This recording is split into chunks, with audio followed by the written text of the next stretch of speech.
All right, man, peace. So I seen a couple of people making some commentary about these recent Kamala Harris ads, and it's been pretty funny to watch the campaign trail with Kamala Harris and Donald Trump alike, Tim Walz having this whole entire thing, and JD Vance having this whole entire say so within this. But there's gonna be some videos that's gonna be coming up in the future about Donald Trump, and still some videos that's been coming up about the Harris and campaign and all this other stuff. But today I just wanted to review a couple of ads that I found very interesting, especially about, trying to get so-called black men involved in the campaign trail and say that we care about you and we want to hear from you.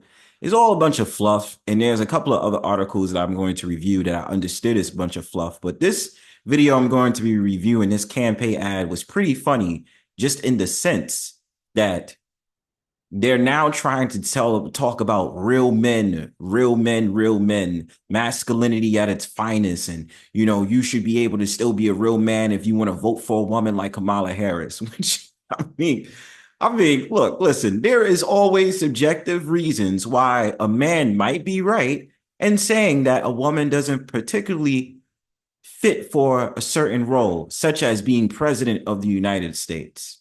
You understand? It doesn't necessarily have to be a sexist thing. It's about logic. And I ain't trying to say that, a woman shouldn't be president, but everybody has their opinions at the end of the day. So let's check it out. Fair use.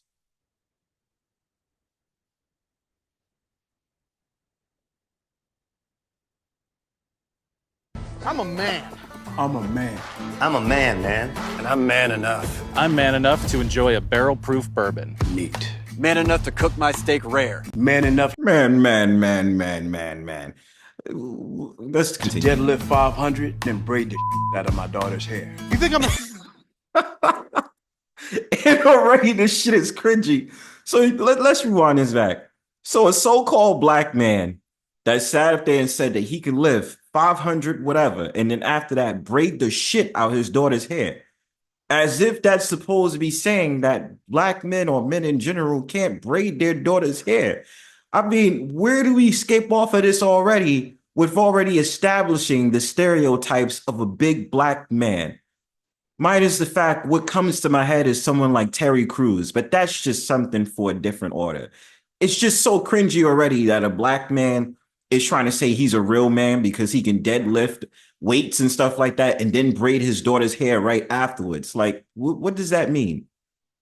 You think I'm afraid to rebuild a carburetor? I eat carburetors for breakfast. I ain't afraid of bears. That's what bear hugs are for. I'll tell you another thing I sure as shit am not afraid of. Women. I'm not afraid of women. I'm not afraid of women. They want to control their body.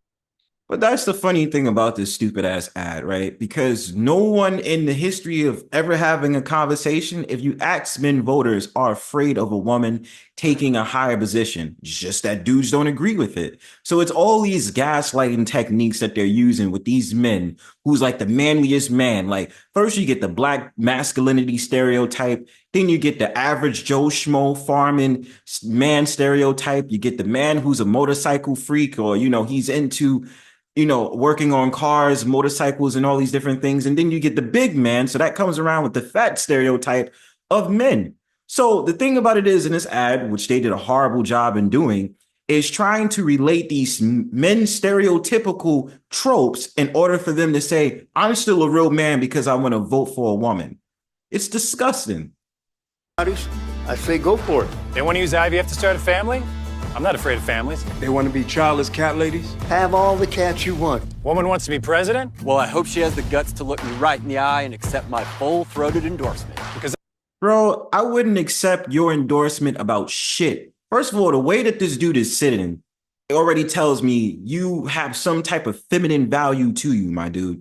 Ain't no way I'm going to take advice or I'm going to be swayed to vote for a woman or vote for any politician from this man the way that he's sitting. This motherfucker look like he's taking a goddamn portrait. Like, what are we doing here? And this man is trying to tell you that you shouldn't be afraid of women, especially Kamala Harris, since she's running for president? Get the fuck out of here.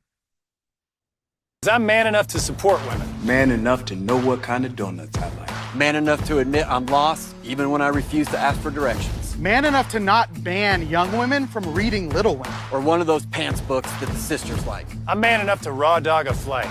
It sucked. Not worth it. I'm man enough to be emotional in front of my wife. In front of my kids. In front of my horse.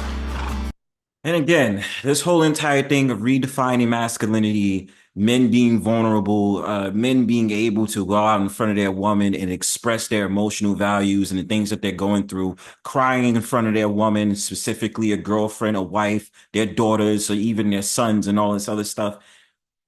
All the stereotypes they're trying to say. And I'm pretty sure someone who is a feminist was behind this goddamn ad. Without a shadow of a doubt, it was probably a female feminist first and a male feminist afterwards, in my opinion.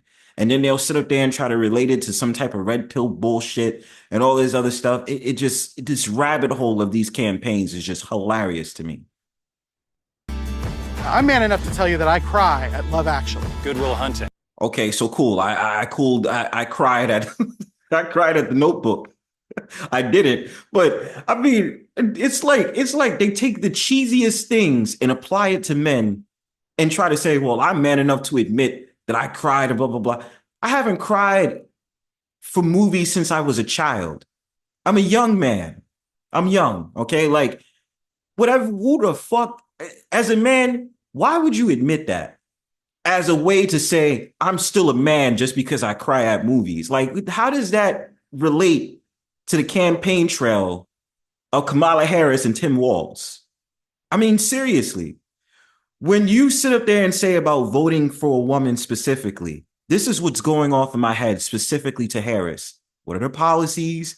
What are they trying to implement that is not left-leaning agendas?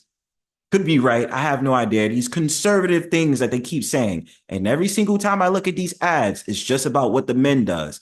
The men need to embrace what they're pretty much saying is embrace their femininity. Don't embrace their masculinity. Let's redefine masculinity because you have a false designation of what you think masculinity is. That's what it seems like here.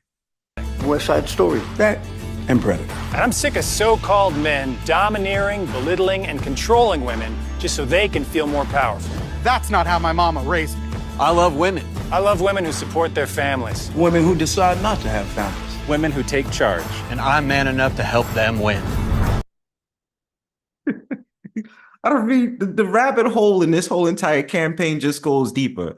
So just because a man or this fool with the blue shirt said so-called men, I mean, how deep does the rabbit go? Like, so a man is not a man, or we're so-called men, not saying me, because I'm not putting myself in a bracket of telling you who I would vote for, whether it be Kamala Harris or Trump. It's all, like I've always said on this channel a couple of times, it's two sides of the same coin. It's just the fact of the matter that they're giving you the choice like it's Pepsi or Coca-Cola. I always use that as an analogy. But the thing about it is, the so-called men don't love women now just because they don't want to vote for a woman to be president?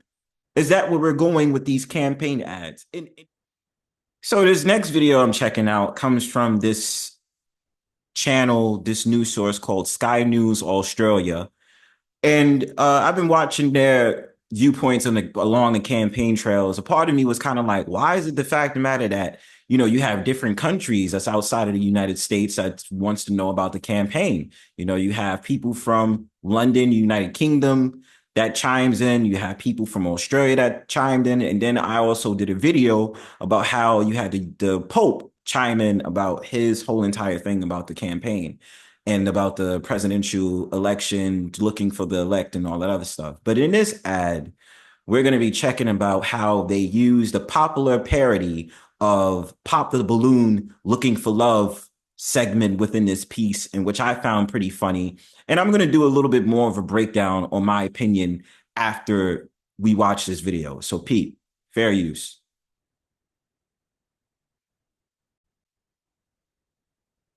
What could possibly be the problem? Do you have a plan to vote?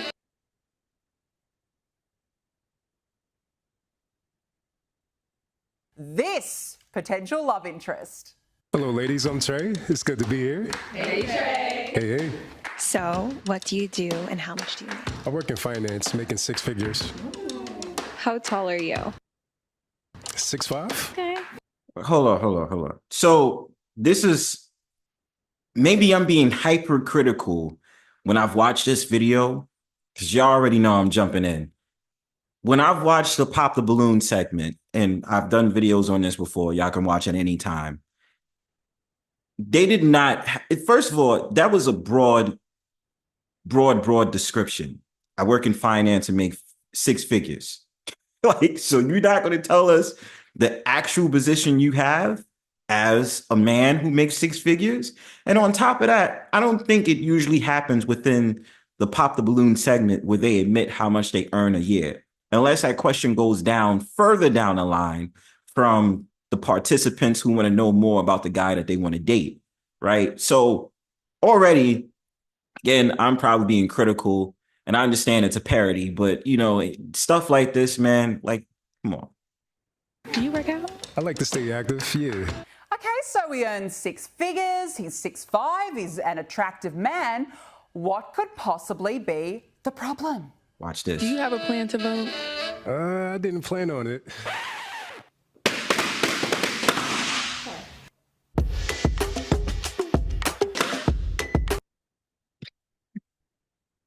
And that's the end of the video, man. I mean, like, so going down the line, like, okay, so basically it tells if you don't vote, we ain't gonna date you. And the thing about it is, I didn't see so-called black women on TikTok sit up there and say that they ain't voting for either candidate. They ain't voting for Trump and they ain't voting for Harris. So if it's a single so-called black woman that's looking for love and specifically wants to date a black man, so she should jump on the bandwagon too with the black women that's holding the balloons and pop a balloon herself and say, well, I ain't voting, but because that's a black man and he ain't voting, then I ain't going to sit up there and date him. I don't care if he works in finance and makes six figures and he's 6'5". Like,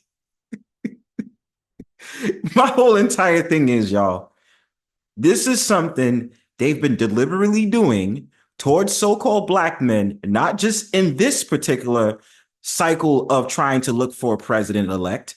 They've been doing it for the last couple of years. And this is something I've been tracking ever since the Biden administration, before Biden became president. When it came to the whole entire thing of the campaign trail of Biden, they were sitting up there using a lot of tactics against so-called black men who decided to say, I'm not going for the Democratic Party.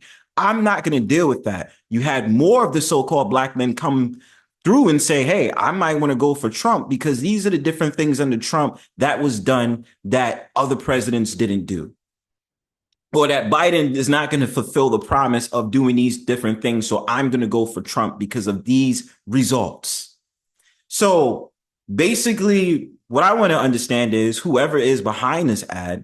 So now you're saying because the so-called black men already came up with the idea and already came up with the solution of saying, I don't want to vote. I don't plan on voting for whatever reason he doesn't plan on voting, that he's not worthy of love now. Like, that's where we're at with how we're trying to campaign as a president and stuff like that. Now, let it be told, they could have really got grimy and said that, they said, why don't you want to vote? And the guy could have sat up there and said, well, I don't want to vote for a woman. You can't say black woman because that would have triggered black women into saying something. They understand their target audience. But the whole entire gaslighting technique that they've been doing towards the so-called black man in this whole entire campaign trail is hilarious. From various Boule members that I must say, to sit up there saying that the black man is wrong and doesn't support the community for not wanting to vote for a woman, using Spike Lee, Stevie Wonder, basketball players, all these different things. Like, where does it go down this rabbit hole of y'all not understanding that y'all have to do a better job on trying to reach so-called black men in the millennial generation and Generation Z? Because last time this happened, it was the whole entire thing of saying no voting, no vucking, right? And using Saucy Santana, a gay black man, to target black men and saying, well, if you don't vote for a particular president, then you're barred from having sex with black women. So a gay black man is encouraging black women to weaponize their vagina so that it encourages the black man to vote. Not only that, using another campaign of using an actual dating app from a black man that was in the marketing segment in order to encourage black men to vote. right? Thirdly, using strippers to tell black men that you should vote. So what we're saying is that the so-called black man's mindset should bar him from being in a relationship, wanting to be in a relationship, and also his mind does not go farther than knowing about sex in order to encourage him to vote. Using the black woman as bait for black men to vote. Primarily, this is a bad look on black women as well, because it's also sexualizing black women. But I mean, obviously, they're not doing that in this campaign. But the thing about it is weaponizing the dating field and a black man's love life to encourage black men to vote. I mean, the rabbit hole is just so crazy.